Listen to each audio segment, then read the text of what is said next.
আমরা মনে করি যে গজব মনে হয় আসমান থেকে দুলুম করে একটা ঠাডাগুড়ি সব মরি সাপ হয়ে যাবে, এটির নামই গজব। এই গজবে একটা জিনিসের নাম না, গজব বিভিন্ন ভাবে আসতে পারে।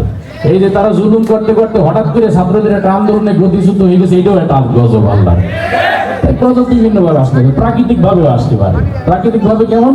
ওদের অনুষ্ঠানের সিস্টেম থাকে যে শিল্পী সে হারমোনিয়াম বাজায় আর গান গায়, পাশে একজন ঢোলালা ঢোল বাজায় আর এক পাশে একজন তবলালা তবলা বাজায়। ওই সিস্টেমে গান বলতে গেছে, এখন গান শুরু করবে, ঠিক ওই সময় প্রাকৃতিক গজব চলে আসছে যে শিল্পী তার টয়লেটে চাপ দিচ্ছে। এখন কি করবে? সে তো এখন মঞ্চে বসা, উঠে তো টয়লেটে দৌড় দিয়ে দেয় না, কিছু একটা তো পরিবেশন করার দরকার। কোনো উপায় না দেখে হারমোনিয়াম বাজাচ্ছে, শুরু শুরু বলতেছে এখন ডাইন পাশে যে ঢোলালা সে চিন্তা করলে আমার একটু সান্ত্বনা দেওয়া দরকার। তখন ঢোলালা ঢোল বাজায় আর বলে তাকুন তাকুন তুমি চাইতাছে তারা তাকুন তাকুন। এই পাশে যে তবলালা বাজায় সে চিন্তা করলে আমারও তো একটু সান্ত্বনা দেওয়া দরকার। তখন তবলালা তবলা বাজায় বলে তেরে কেটে থাক চেপে চেপে থাক, তেরে কেটে থাক চেপে চেপে থাক। আমাদের এখানে ঢোল তবলা হারমোনিয়াম কিচ্ছু নাই, আমাদের চেপে চেপে রাখার দরকার নাই, ঠিক কিনা বলেন?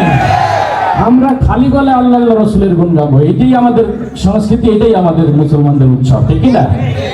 যাই হোক, আমি হাজিরা দিতে আসছি কি আকিল মনের সময় হয়ে গেছে নাকি? আমি সাধারণত সব জায়গায় তবারক দিয়ে রাগ দিয়ে যাই আর কি। তো আজকেও আসছি, তো রোকন ভাইয়ের পারফরমেন্স শেষে আবার একটু মানে আমাকে তো, আমি তো আর শিল্পী না, আমার গলা শুনেই বলছেন যে আমি গাওয়া শুরু করলে সব একটু দৌড় দিবি। আমাকে সাধারণত আনা হয় সালাদ হিসেবে।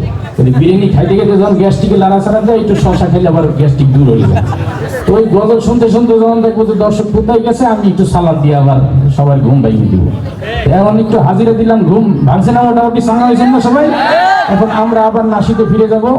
এই ফাঁকে আমি একটু পিছনে যেয়ে বিড়ি সিগারেট খাইয়েছি না, তারপরে আইসা আবার সালাদ দিতে আসি ভাই।